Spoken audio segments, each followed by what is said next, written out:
new conference that's been coming up the past few years. 2 years ago, new conference, and I'll let Irene see if I can say her your name right, Irene. Irene Vouvalides. Yes, Vouvalides. Very good, Mitch. Okay, but welcome, Irene. Please tell us about yourself.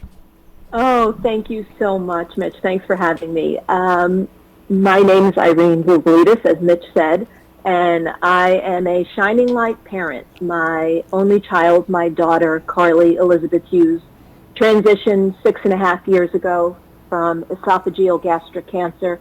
She was one of the youngest people ever diagnosed at Columbia Presbyterian Hospital in New York. She was diagnosed and she passed just 4 months later. As all of us know that have a child that's transitioned, it's the worst possible loss that there is. And I just wanted to die. I did not want to be here without Carly, and I was very worried about her as well. Was she okay? Where was she? That love that we have could not die. It had to still exist.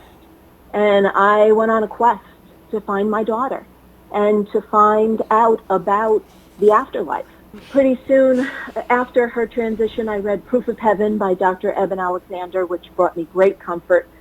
And then not so long after, I read a book called Soul Shift by Mark Ireland. And I found out about the organization Helping Parents Heal, founded by Elizabeth Boisson and Mark Ireland, I believe only in 2008 or 2009. And we are now over 12,000 members worldwide. We like to call ourselves Shining Light Parents, and our logo is sharing the journey from bereaved to Shining Light Parent. A Shining Light Parent, I find the word bereaved to be a very heavy word, and we all know what words carry. Mm-hmm. And yes, in the beginning we are bereaved, and our children are the shining light showing us the way. And then we become shining lights to help others in our journey. And Helping Parents Heal goes a step beyond other support groups by allowing the open discussion of spiritual experiences and evidence for the afterlife in a non-dogmatic way. Mm-hmm. That's wonderful. That's what I think really the shine that Shining Parents shine is that no judgment, just listen, and so people can experience and validate it for themselves. And you had quite a few people at your first conference, didn't you? Expect like 150, and you had a lot show up? Yeah, well, we had never had a conference before, and I spoke with Elizabeth and told her I had been to some conferences, IONS conferences, afterlife conferences, and I thought, we should do this. And I'm a retired dental hygienist, and I thought, how hard could this be? And it really wasn't that difficult at all. We had to have 150 parents to make our goal and meet the financial requirements. And we actually ended up with a waiting list. We had almost 500 parents that attended, and it was just a complete love fest. It was just an amazing, amazing conference of healing. And did you not write to Garth Brooks and ask him to come to the conference? Is that serious? I did.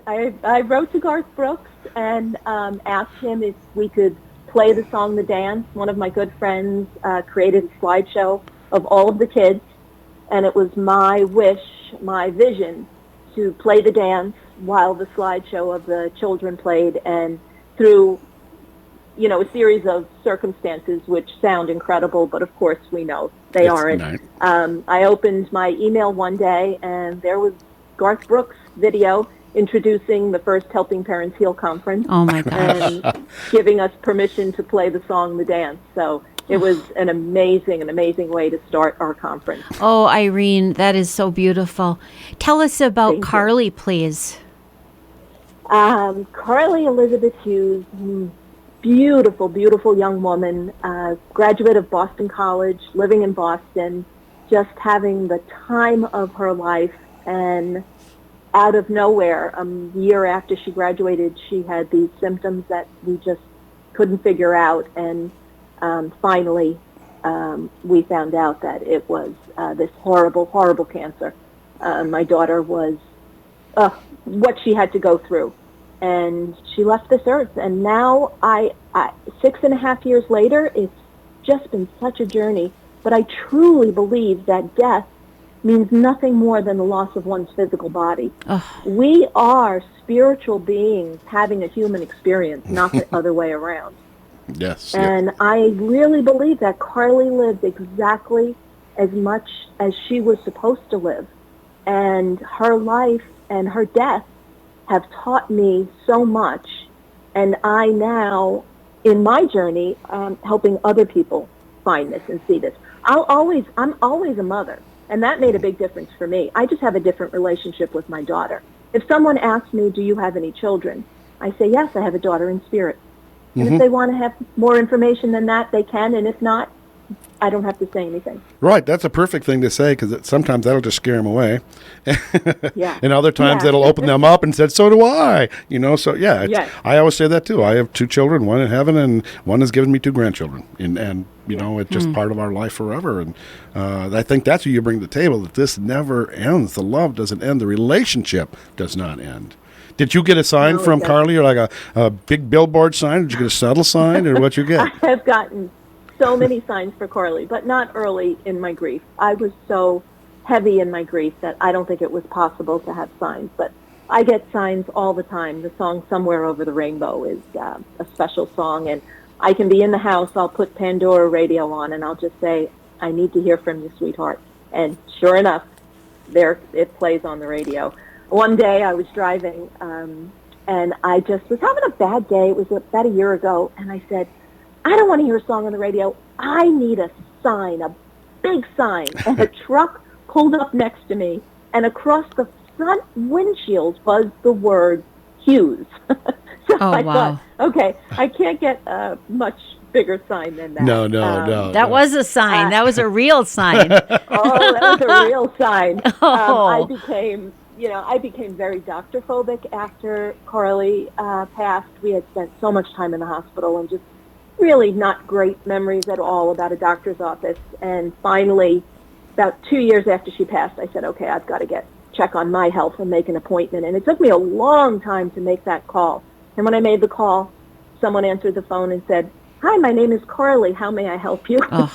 Oh my gosh. Yes. There's nothing that can make your heart feel like that. And it does not end through all the years. It's been 31 years for me, and I don't even ask anymore. But I'll have to say, I put a little video I had done on Whispers of Love about the subject of signs on YouTube last week on Tuesday the 3rd.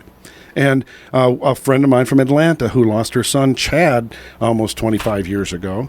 And when I first met her, and she was belonging with TCF, and she was saying, oh, it's Chad's birthday. You put that up, or it's her anniversary date, and you put that up there. And she goes, my grandson wants a sign, from Chad. And so I asked him, well, what sign do you want? He goes, I want a guitar pick. And she said, well, what am I she goes, I'm going to look out for one, I guess. But she's had a lot of signs, and, we take them. But sometimes people say, oh, you don't ask for something that bold. But anyway, she did. And so I responded online and said, okay, I guess I'll have to look out for a guitar pick for Chad. And then yesterday morning, my wife comes up to me and she said, oh, I've cleaned up last week, and when I was sweeping up on Tuesday, I don't know where the heck this came from, but I found this 50th anniversary blue Bill Dunlap guitar pick. And we have a brand new condo from a year. Nobody plays guitar in our house, and I said, this is impossible. And but what it did for her grandson, oh my God! I asked for my sign, and I get it. She goes, can it happen that far distance? And law knows no distance. I think the signs can happen quickly, or across the country, or wherever you are they're at. Exactly, and we're so looking forward to having you present at our next conference in April, and I assume you'll be speaking about signs. Oh yes. That's my area of expertise. Is other things in grief too, but if this is the ice cream on the cake when you're talking about grief work. And if because people come out happy and they're feeling good, they've got these signs, they got this validation, they got their recognition to have a even conversation or just a glimpse of their child, that'll keep you going for months, doesn't it? Just a little bit. It does. When we left the conference in Arizona last year, we sat down with the hotel afterwards to go over some business, and they told us that they were not looking forward to hosting this conference because they thought it would be so sad. and they said it turned out to be one of the happiest gatherings that they had at their hotel, and they thanked us. So Isn't that it was wonderful. Yeah. Yeah. So Yeah, our next conference will be in April in Charleston. I live on the East Coast, native New Jersey, New Yorker, and we've moved to South Carolina. So we're going to have the conference in Charleston. I love Charleston. One of my first conferences years ago was in Charleston. And is Eben Alexander speaking, the doctor? Yes. Yes, he is. He's coming. Dr. Raymond Moody, Eben Alexander, David Kessler. I'm so thrilled that David agreed to come and speak. Suzanne Giesman, Suzanne Wilson, Mark Anthony, Maureen Hancock's all doing keynote speeches. We'll have workshops with grief yoga, post-traumatic stress and grief. Sarah Rubel will be doing a workshop. We'll have healers there for healing sessions. We're going to have a dad's panel, suicide panel, platform demonstrations of mediumship. We have, it's just going to be really amazing. How do people find out about this? Is there still room, or are you filled up? Yes, there is. We are going to be capping at 600 this year, and we are almost at 500, so we have a little more than 100 slots left. On our website, www.helpingparentsheal.org, and all of the information is there. We also have 2 Facebook groups, the main Facebook group and the online group, and we keep the information on Facebook as well.